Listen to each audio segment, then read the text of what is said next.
ধন্যবাদ। ছবি এই মুহূর্তে আপনাদের সামনে তুলে ধরবো সরাসরি। আমাদের প্রতিনিধি অর্ণব মুখোপাধ্যায় আমাদের সঙ্গে রয়েছেন। অর্ণব, ঠিক যেভাবে দেখা যায় যে এই পুজোতে প্রত্যেকবারই চমকের পর চমক অপেক্ষা করে, এবারে ঠিক কি রয়েছে? দেখো, আমরা রয়েছি কেন্দুয়া শান্তি সংঘে। তাদের এবছর পুজোর থিম নিগূঢ়। শিল্পী হচ্ছেন, আমরা জানি যে সুশান্ত শিবানী পাল, তিনি হচ্ছেন শিল্পী এবং 52 বছরে পা দিয়েছে তাদের এই পুজো।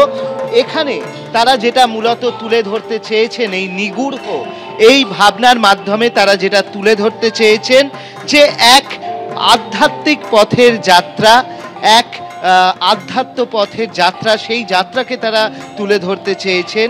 এবং রহস্য, পৃথিবীর যে রহস্য, সেই রহস্যের মাঝখানে দেবীর যে আগমন, সেই দেবীর আগমন, সেই যাত্রাপথটাকেই তারা তুলে ধরতে চেয়েছেন।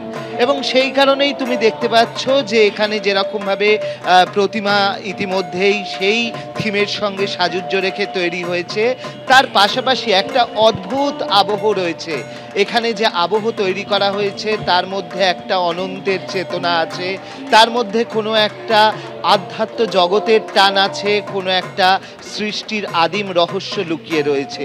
তার সঙ্গে সঙ্গত রেখে আলোকসজ্জা, তুমি দেখো এখানে যে আলোগুলো সাজানো হয়েছে, সেই অন্ধকারের মধ্যে নিভু নিভু আলো, সেটা যেন এক কোনো অনন্তের পথের হাতছানি দেয়, কোনো এক অলিক জগতের কল্পনা। ছবি অর্থাৎ কেন্দুয়া শান্তি সংঘ যে ভাবনায় সেজে উঠছে, সেই ছবি আমরা তুলে ধরলাম আপনাদের সামনে। অর্ণব, তুমি আমাদের সঙ্গে থাকো। পুজো মণ্ডপের ছবি এবার আপনাদের সামনে তুলে ধরবো, কারণ দর্শনার্থীরা তারা ভিড় জমিয়েছেন এখন থেকেই। যেরকম কলেজ স্কয়ার থেকে আমাদের প্রতিনিধি রয়েছেন উজ্জ্বল মুখোপাধ্যায়, অন্যদিকে পার্ক সার্কাস ময়দানের সামনে থেকে আমাদের প্রতিনিধি ব্রতদেব ভট্টাচার্য রয়েছে। তবে শুরুতেই উজ্জ্বলের কাছে যাব। উজ্জ্বল, কলেজ স্কয়ার মানেই আমাদের চেনা ছবি, সেই আলোকসজ্জার ছবি দেখাও আমাদের। একদম তাই, তোমাকে আলোকসজ্জার ছবি সবার প্রথমে দেখাবো। এই যে আলোকসজ্জাটা দেখতে পাচ্ছ, এবার কিন্তু একেবারে কম্বোডিয়ার একটি মন্দির, সেই মন্দিরকে তুলে ধরা হয়েছে এই আলোকসজ্জার মধ্য দিয়ে। এবং গোটা মন্দিরটাই কিন্তু ঠিক এইভাবে তৈরি করা হচ্ছে। এই মন্দিরের নাম হচ্ছে অঙ্করভাট মন্দির। এই মন্দিরের বৈশিষ্ট্য হচ্ছে যে এই মন্দিরটা যখন তৈরি করা হয়েছিল তখন মূলত বিষ্ণু দেবীর সাধনা করার জন্য এই মন্দিরটা নির্মাণ করা হয়েছিল। কিন্তু পরবর্তী ক্ষেত্রে এখানে বৌদ্ধরা তারাও কিন্তু এখানে তাদের অর্চনা করেন, তাদের প্রার্থনা করেন।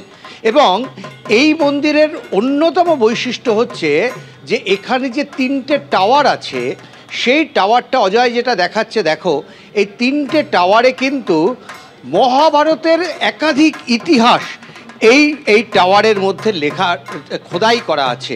সমুদ্র মন্থন এই টাওয়ারের মধ্যে আছে, কুরুক্ষেত্র যুদ্ধ, রাম রাবণের কাহিনী এবং একাধিক এরকম বিষয়। এবং এখানে গোটা পৃথিবীর মানুষ কম্বোডিয়ায় যান শুধুমাত্র এই অঙ্করভাট মন্দিরের আকর্ষণে, কারণ এখানকার সূর্যোদয় সেটা দেখার মতন। মানুষ সকাল থেকে এখানে ভিড় জমান এবং এখানকার সূর্যোদয় অর্থাৎ প্রথম সূর্যের রশ্মি যখন এসে সবচেয়ে উঁচু টাওয়ারটাতে পড়ে, সেই দৃশ্য অপূর্ব দৃশ্য। এবং এই মন্দির তৈরি করার জন্য ইতিমধ্যেই কিন্তু প্রায় নির্মাণের কাজ শুরু হয়েছে এবং প্রায় শেষ পর্যায়ে। তৃতীয়াতে তাদের বৈশিষ্ট্য মতন তারা এখানকার পুজোর উদ্বোধন করবে। উজ্জ্বল আলোর সঙ্গে প্যান্ডেল এবং তারই যে চমক, সেই চমকের আকর্ষণে কিন্তু সকাল থেকেই আমরা যেমন দেখেছি প্যান্ডেলে মানুষ ভিড় করছেন।